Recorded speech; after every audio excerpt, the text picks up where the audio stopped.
নমস্কার, আজ 9ই অগস্ট শুক্রবার। শুক্রবার মানে হলোই ভোরবেলা উঠে নিজেকে পরিপাটি করে অফিসের জন্য রেডি করা। ভালো না খারাপ সেটা নিয়ে মন্তব্য করছি না, তার কারণ সোম থেকে বৃহস্পতি নিজের দিকে যত্ন নেওয়ার একটুও সময় থাকে না, আর শুক্রবার সেটাকে উল্টোটা করতে হয়। ভোর 5:30টায় উঠে চুল ঠিক করব এটা তো ভাবতেই পারি না, অর্ধেক দিন তো আমি শ্যাম্পুই করি না। তবে অফিসের যেদিন যাওয়ার থাকে তখন মনে হয় যে একটুখানি সুন্দর করে পরিপাটি করে অফিস যাই।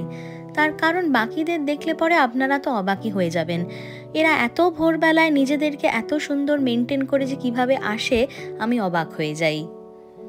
আমি কিন্তু এর আগেও কলকাতাতেও চাকরি করতাম, তখনও লোককে এত পরিপাটি হয়ে অফিস আসতে দেখিনি কোনোদিনও। আর এখানে এসে যখন প্রথম আমি ইংলিশ পড়াতে ঢুকলাম, তখন দেখতাম যে ভোর 6:30 7টার সময় এরা অফিস ঢুকে যায় আর কি সুন্দর সেজেগুজে আসে। তবে সাজগোজের মধ্যে বলতে গেলে একটুখানি চুলটা স্ট্রেট করি আর একটুখানি চোখে মাস্কারা কাজল দিয়ে হালকা লিপস্টিক দিয়ে কিন্তু বেরিয়ে পড়ি। 6টার সময় ঘুম ভাঙতেই চায় না, এটাই হচ্ছে একটা বাজে ব্যাপার। তবুও এখন সামার টাইম যাও বা ঘুমটা ভাঙে, শীতকাল আসলে যে কি হবে জানি না। আজকে আমি এখন একদম রেডি, আর টিফিনে আমি সাথে করে নিয়ে নিলাম চাউমিন আর চিলি প্রন, যেটা গতকাল সংযুক্তাদির বাড়ি থেকে এনেছিলাম। ব্যাস, এখন রেডি হয়ে 6:30টার বাস ধরার জন্য আমি কিন্তু তৈরি একেবারে। তবে ভোরের আকাশটা কিন্তু আজ খুবই মেঘলা, বৃষ্টি হওয়ারও সম্ভাবনা আছে, তবে আমার কাছে আজ ছাতা নেই। এইখানে এরকম টাইম টেবিল বাসের গায়ে দেওয়া থাকে, প্রথম কি করে পড়তে হয় সেটা জানতাম না, তারপরে এখন কিন্তু দিব্যি শিখে গেছি। আমার অফিস যাওয়ার রুট তো আমি অনেকবার আপনাদের সাথে এই ভিডিওটা শেয়ার করেই দিই, তবুও আবার দাঁড়িয়ে থেকে কী বা করবো, একটুখানি ছোট্ট করে ভিডিও করে নিই। আর মেট্রো রেলটা দেখলে তো বুঝতেই পারেন আমাদের মেট্রো রেলের মতনই কিন্তু দেখতে। আমার অফিসটা বাড়ি থেকে একটু দূর হলেও এত সুন্দর পাবলিক ট্রান্সপোর্টের ব্যবস্থা যে আমার একটুও মনে হয় না যে অনেকটা দূর অফিস যেতে হয়, শুধু কয়েকবার চেঞ্জ করতে হয়, এটাই যা।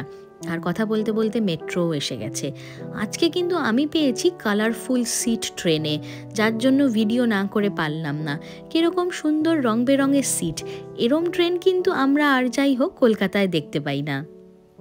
দূরপাল্লার এরকম ট্রেন পেলে পরেও এগুলো কিন্তু আমাদের এখানকার ডেইলি প্যাসেঞ্জারি করার ট্রেন, আর সেগুলো এরকম সুন্দর। আর সারা মাসের যাতায়াতের জন্য আমি কিন্তু কেটে নিই একটা 49 ইউরোর কার্ড। এইটা নিয়ে আমি বহুবার ভিডিওতে বলেছি যে 49 ইউরো দিয়ে আমরা যেই কার্ডটা কাটি সেটাতে আমরা ফুল জার্মানি ঘুরে বেড়াতে পারি। আর গল্প করতে করতে ভিডিও বানাতে বানাতে আমি কিন্তু পৌঁছেই গেছি অফিসে। আর আজ আছে অফিসে একটা স্পেশাল দিন, আমার জন্যে না হলেও আমার কলিগের জন্যে। ডেস্কটা সাজানো দেখে একটু হলেও আপনারা গেস করতে পেরেছেন। হ্যাঁ, অফিসটা আমার জন্যে খুবই নতুন, কিন্তু টিমের লোকজন খুব ভালো। আর সবথেকে যেটা ফ্যাসিলিটির জিনিস হচ্ছে আমার জন্য প্রথমবার যে এরা সবাই ইংলিশ স্পিকিং।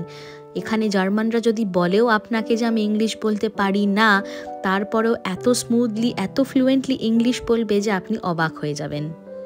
আর এই টিমের অফিসিয়াল ল্যাঙ্গুয়েজটাও ইংলিশ, তার কারণ আমাদেরকে কিন্তু ইউএস আর অস্ট্রেলিয়ার ক্লায়েন্টদের সাথে ডিল করতে হয়। তবে যার আজকে জন্মদিন সেলিব্রেশন দেখতে পাচ্ছেন স্যান্ড্রা, ও কিন্তু জার্মান। তবে ওর ইংলিশ শুনে আমি কিন্তু একদম হকচকিয়ে যাই, মনেই হয় না যে ওরা ইংলিশ ছোটবেলার থেকে শেখেনি। কলকাতাতে চাকরি করার সময়ও কিন্তু আমরা এরকম একটা বার্থডে ফান্ড মেনটেন করতাম আর সবার জন্মদিন সেলিব্রেট করতাম, যেটা আমি আমার আগের অর্গানাইজেশনে মিস করলে পরেও এখানে এসে দেখছি কিন্তু এই কালচারটা আবার আছে।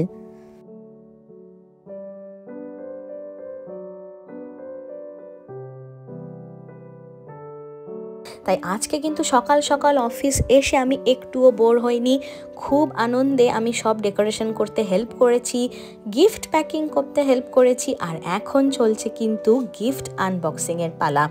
ছোট ছোট করে আমরা অনেক কটা গিফট প্যাক করে রেখেছি ওর জন্য। দিনের শুরুটা ভালো হলে পরে কিন্তু আপনিও প্রচুর এনার্জি পেয়ে যান সারাদিনে কাজ করার। আর ঠিক সেরকমই এখন কিন্তু ওয়ার্ক মোড অন করলাম, আর ভিডিওটা আমি এইটুকু অবধি রাখলাম। আশা করি ভিডিওটা ভালো লেগেছে, ভালো লাগলে লাইক শেয়ার আর সাবস্ক্রাইব করে দেবেন।